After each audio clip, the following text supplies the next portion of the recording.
Salut les petits aventuriers, aujourd'hui on part à Chicago. Wow! Chicago c'est par là. Non c'est par là. Tuk tuk.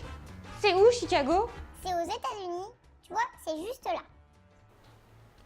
Ah ok, bon, alors on prend la voiture de Montréal jusqu'à la frontière.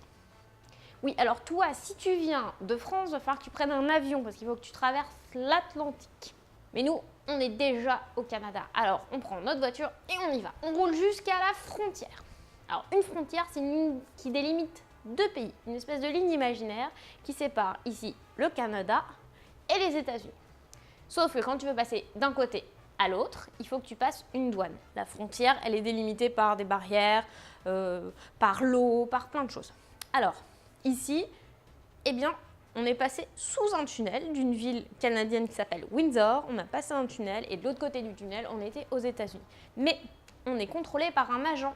Oui, parce que de l'autre côté, eh bien, le pays qui t'accueille veut savoir à qui il a affaire.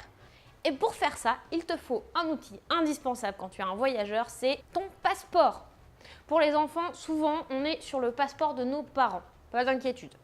L'avantage qu'il y a avec un passeport, eh ben, c'est que tu peux voir tous les pays dans lesquels tu es allé et faire une collection de tampons. Tu vois, le mien, il est pas mal rempli. Mais je suis sûre que toi, bientôt, il sera super rempli aussi. On a montré notre passeport à la frontière américaine et l'agent qui était en face de nous nous a posé beaucoup de questions. Il trouvait ça un petit peu bizarre de nous voir voyager dans une petite voiture comme ça. On lui a dit qu'on voulait faire le tour des États-Unis, qu'on était des nouveaux voyageurs.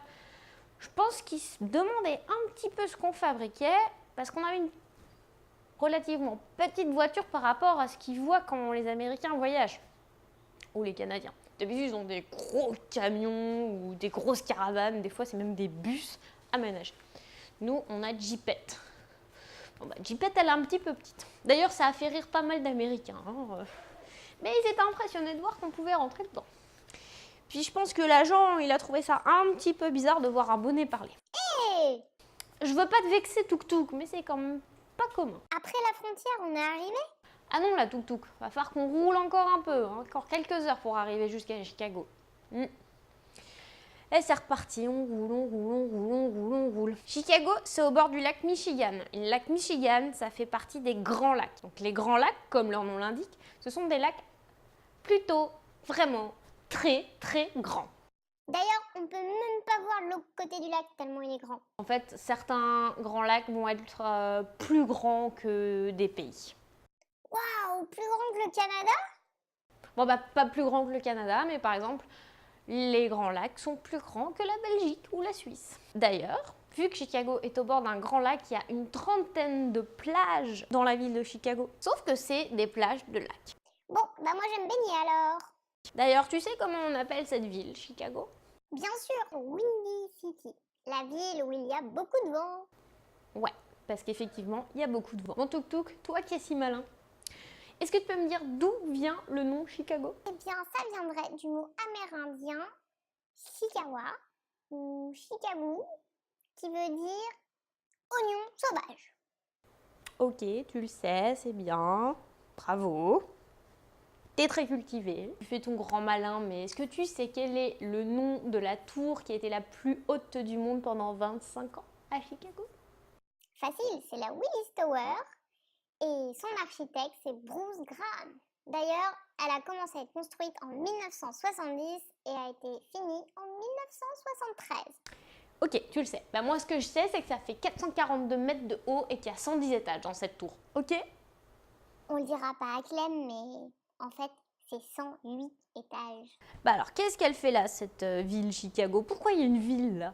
Alors déjà, parce qu'il y a de l'eau. Quand il y a une ville, souvent, il y a de l'eau. C'est un point stratégique pour faire de la vente de fourrure. Et pour passer d'un côté à l'autre, transporter des marchandises. C'est un endroit idéal. Et cette ville était tellement stratégique qu'elle a grossi vraiment super vite. En 1871, il y a eu un très grand feu à Chicago, qui était déjà une grande ville. Et ce feu a ravagé quasiment 18 000 bâtiments, des hôtels, des opéras. C'était vraiment un événement tragique. Mais suite à ce feu, dès qu'il a été éteint, ils ont commencé à reconstruire la ville. Et ils l'ont reconstruite d'une façon encore plus adaptée à ses besoins et ce qui a fait qu'elle est devenue une ville énorme, gigantesque. D'ailleurs, aujourd'hui, c'est la 3e ville la plus peuplée des États-Unis. Bon, dans la prochaine vidéo, on va vous dire ce qu'on a préféré à Chicago, là, ce qu'il faut aller voir absolument, surtout quand on est un enfant. Et on va probablement vous raconter l'histoire de Chicago dans ses côtés un petit peu plus criminels. À bientôt! Et n'oublie pas de t'abonner à notre chaîne YouTube Les Petits Aventuriers pour ne rien rater de cet incroyable voyage.